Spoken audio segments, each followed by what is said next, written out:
Abram a palavra de Deus na primeira carta de Paulo aos Tessalonicenses, capítulo 4.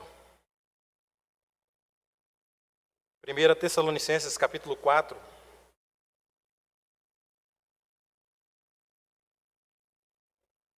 Dos versos 1 ao verso de número 8. Leitura alternada da palavra de Deus.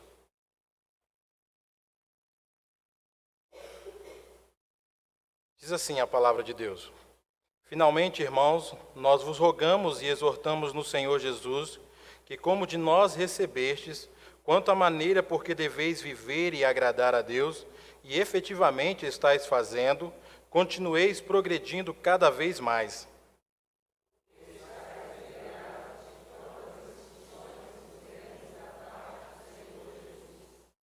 Pois esta é a vontade de Deus, a vossa santificação, que vos abstenhais da prostituição.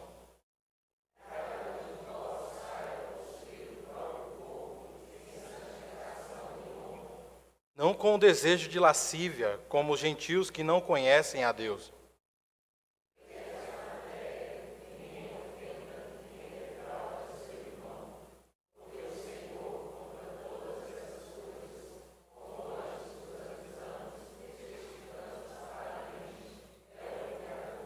Porquanto Deus não nos chamou para a impureza, e sim para a santificação.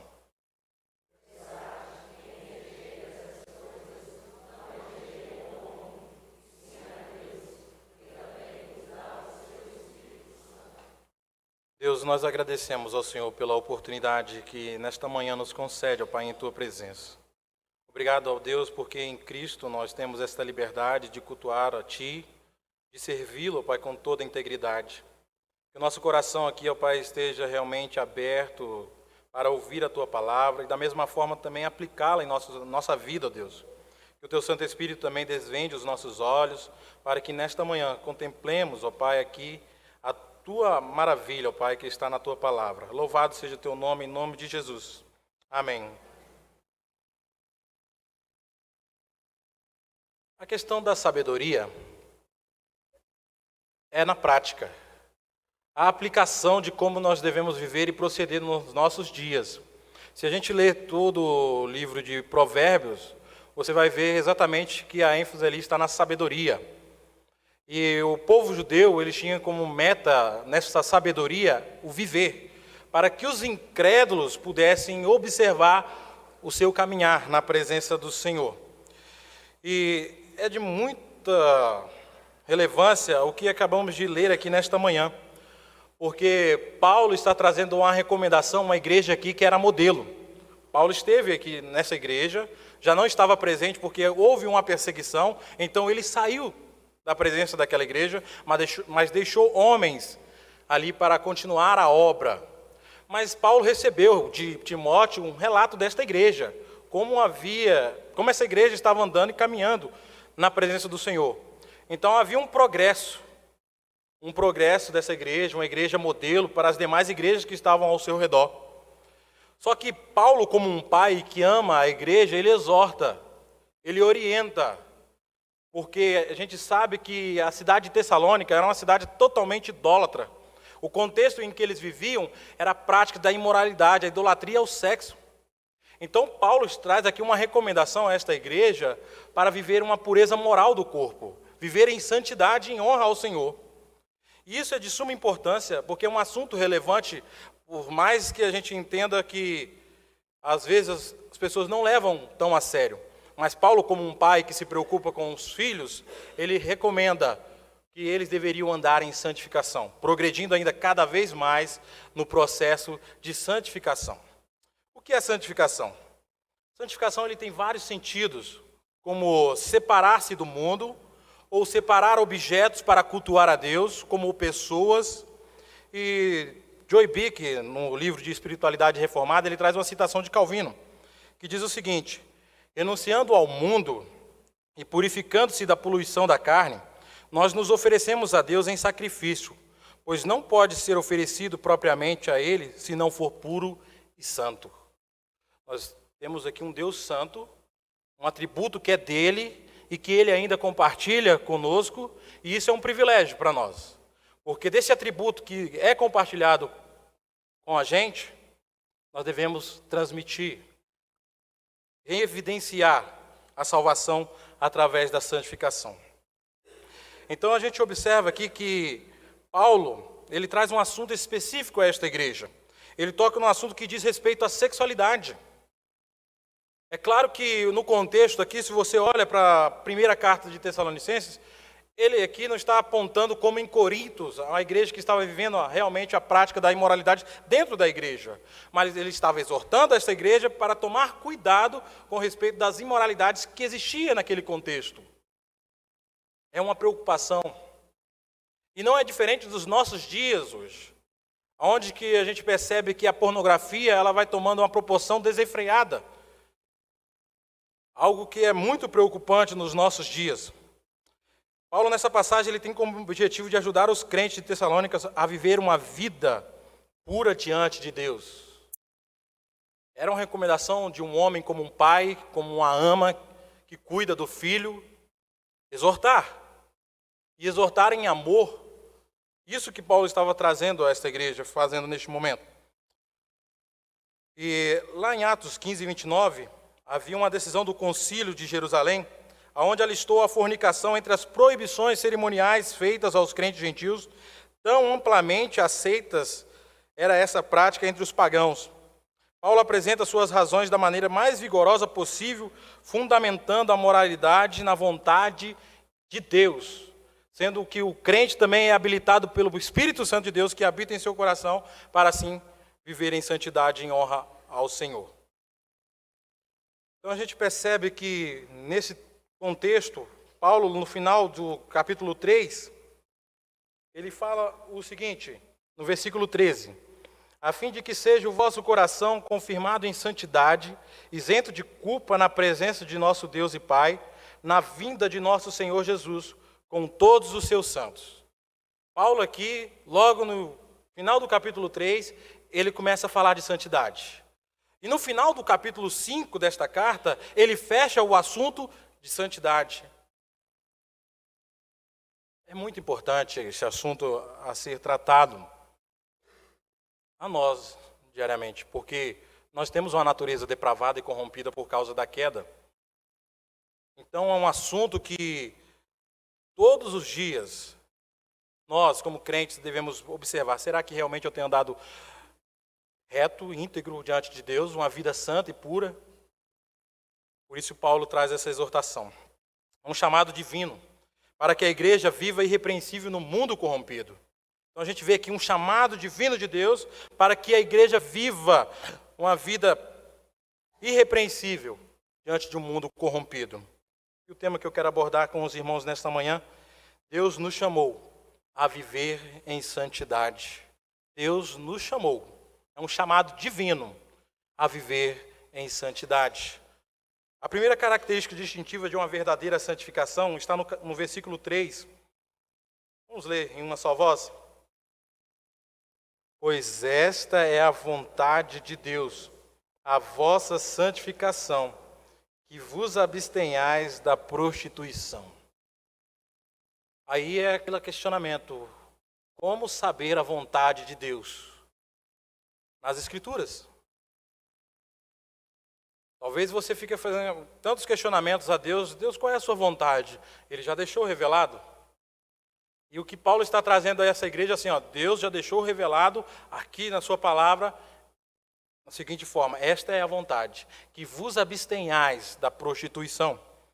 E na língua original aqui, prostituição, talvez você vê aqui nessa tradução, mas no sentido no original ela é muito mais amplo.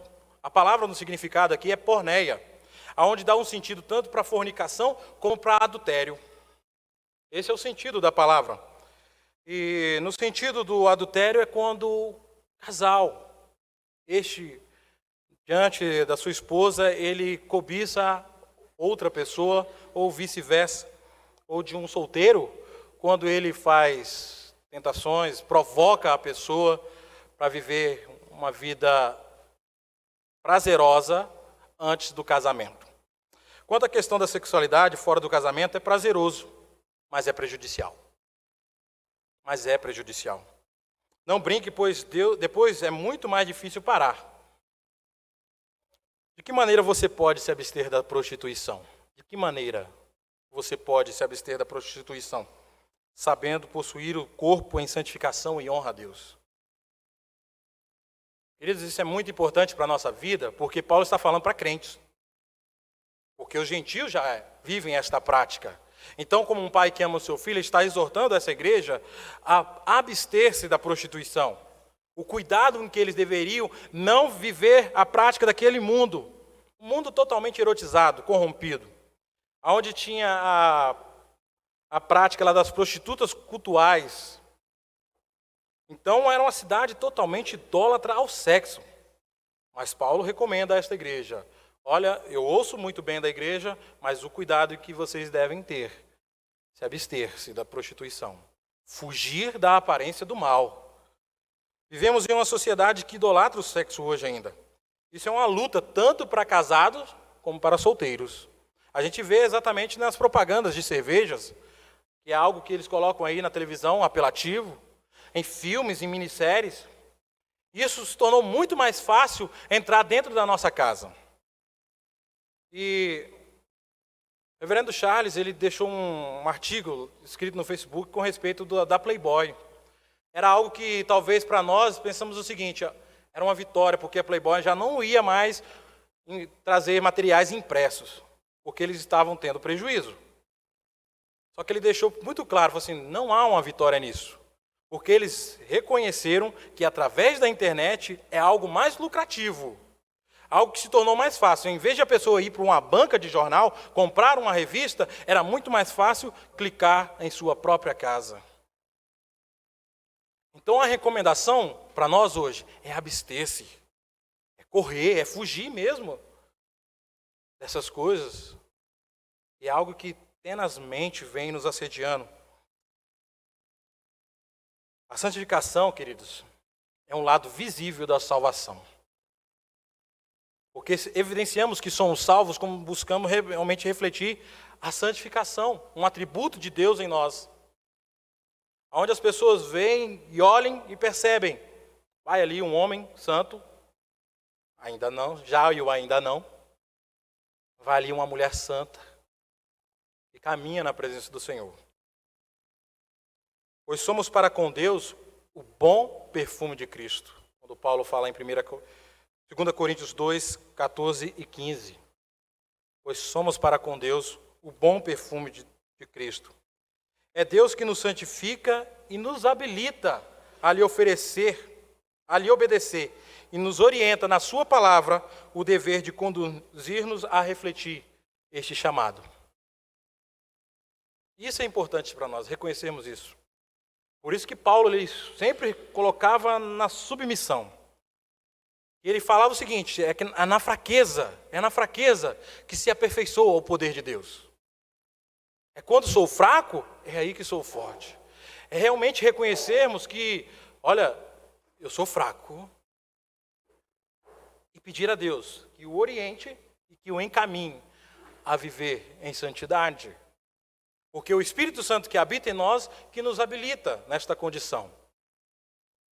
Quando foi lido em 1 Coríntios, e nos deixa um relato ali também, que nós somos templos do Espírito Santo. Somos morada do Altíssimo.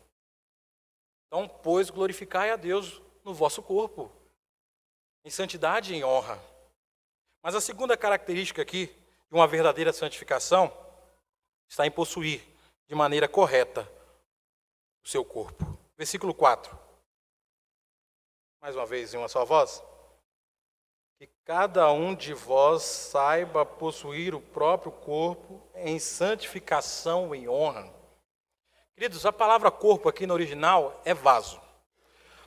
Paulo está usando aqui uma metáfora. Ele está falando tanto de uma esposa, como também do seu próprio corpo. Saiba possuir o seu próprio corpo, ou saiba possuir a sua esposa. Saiba controlar o seu corpo de maneira correta. Quem é solteiro, saiba esperar o momento certo para isso. Para quem é casado, para viver uma vida santa e reta no casamento, de maneira santa e respeitosa com o seu cônjuge. Paulo traz a questão da pureza moral do corpo e para a vida de casados viverem um relacionamento santo e agradável diante dele, o seu relacionamento sexual com a sua esposa. Temos que controlar os nossos instintos. Temos que fazer morrer todos os dias a nossa natureza corrompida pelo pecado, porque o homem ele é contrário a Deus. E o que a gente vê exatamente aqui são situações nos nossos dias onde homem se deita com homem, onde mulher se deita com mulher, onde homem vai cobiçando a mulher do próximo, onde a mulher vai cobiçando o homem. E isso é real. Por isso Paulo exorta a esta igreja a viver uma moralidade pura, santa diante de Deus. Deus reservou um ambiente saudável em que essa comunicação física pode ser realizada, que é o casamento. E ele deixa muito claro que a paixão baixa aqui é dos gentios. É eles que praticam a imoralidade. É eles que vivem neste mundo de qualquer forma. Já os crentes não. Eles vivem em santidade e honra diante de Deus. Em vez de a igreja influenciar o mundo, infelizmente, muitas igrejas têm sido influenciadas pelo mesmo. Nós estamos para ser diferentes, não ser iguais. Hoje, nos nossos dias, é até algo que choca a sociedade se falar que um jovem é virgem.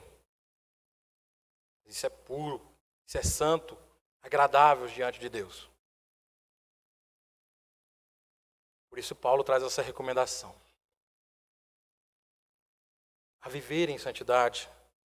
Não viver da forma em que o mundo vive, mas viver da forma em que Deus já deixou através da sua palavra, porque esta é a vontade de Deus. Possuir de maneira correta o seu corpo. Como você tem possuído o seu corpo? Como você tem tratado do seu corpo? Como você tem tratado da sua esposa e do seu esposo? É um alerta nosso. É como se fosse uma placa de sinalização, 80 km por hora.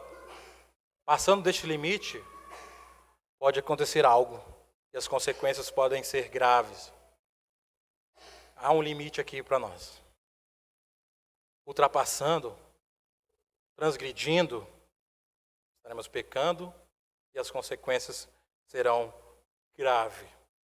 Mas a terceira característica aqui distintiva de uma verdadeira santificação está aqui no versículo 6, não defraudar ninguém. Vamos ler em uma só voz mais uma vez? E que nesta maneira ninguém ofenda nem defraude a seu irmão, porque o Senhor contra todas essas coisas, como antes vos avisamos e testificamos claramente, é o vingador. Esse versículo ele é muito forte e impactante. Paulo não está mudando o assunto de santificação. Ele ainda continua tratando, e aqui a gente vê uma palavra defraudar aqui como despojar, desapossar de alguém, de algo, como dolo, engano, fraude, quebrar a confiança. Um casado, quando faz os votos diante de Deus ali, que vai amar a sua esposa, cuidar, respeitar, da mesma forma a esposa com o esposo, e uma vez que você quebra, você está defraudando, você está enganando o seu próximo, ao seu irmão.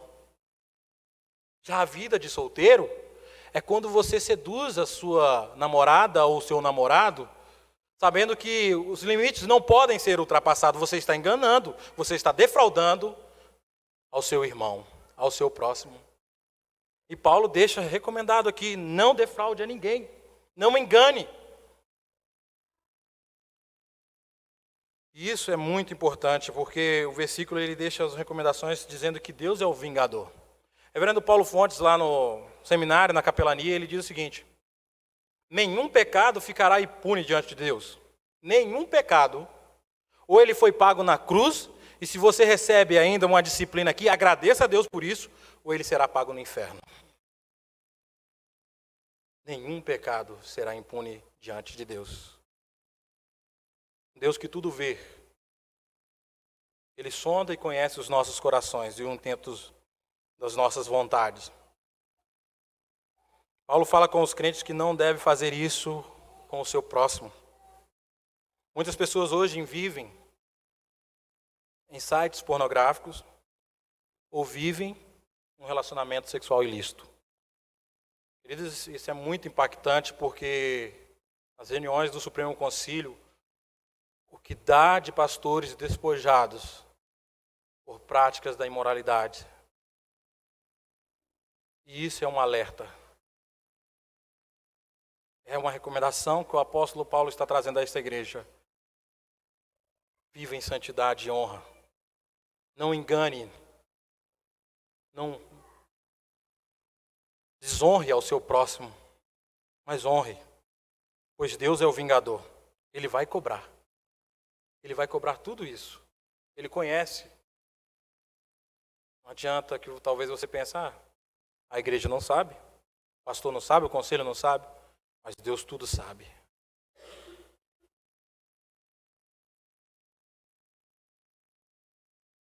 E na sua casa, Deus sabe o que passa por ali. No seu coração, Deus sabe o que passa nele. Nós podemos aqui, diante desse texto, tirar algumas aplicações para a nossa vida, para viver em santificação e honra ao nosso Deus. Em primeiro lugar, a ameaça do juízo de Deus.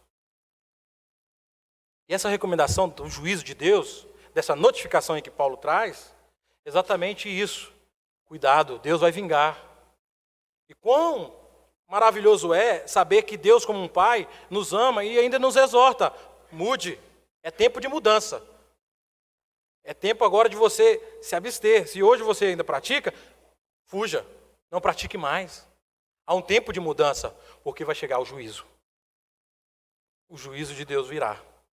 Mas em segundo lugar, uma outra motivação que ele nos traz aqui, está baseada na nossa eleição, porque ele nos chamou. Ele nos separou, nos escolheu para viver em santidade. Não como o mundo vive, mas ele nos tirou do mundo para viver em santidade. Nos libertou do império das trevas. Ele nos libertou do império das trevas.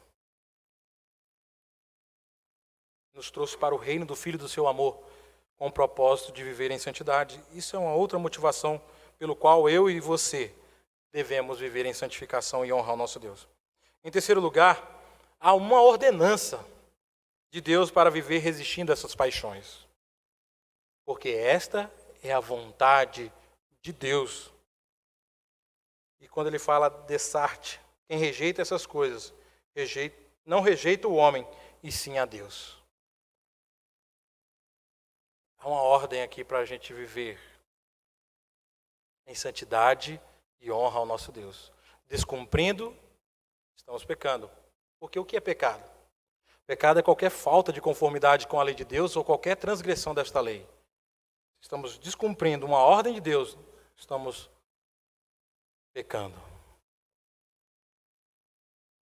Essa é mais uma motivação pelo qual Paulo traz a esta igreja a viver em santidade. A vontade moral de Deus é clara. Refletirmos o chamado divino para vivermos em santidade neste mundo corrompido e caído por causa da queda. Quero concluir convidando os irmãos a abrirem em 1 Coríntios 10, versículo 13. É uma palavra que nos conforta, nos dando a segurança que é Deus que nos habilita realmente a vencer as tentações. 1 Coríntios capítulo 10, versículo 13. Em uma só voz. Leiamos. Não vos sobreveio tentação que não fosse humana, mas Deus é fiel e não permitirá que sejam tentados além das vossas forças. Pelo contrário, juntamente com a tentação, vos proverá livramento, de sorte que as possais suportar. Que Deus seja louvado, porque em meio às tentações, Ele nos livra. Louvado seja Deus, pela sua graça infinita em nosso meio. Amém. Vamos cantar o hino de número 336.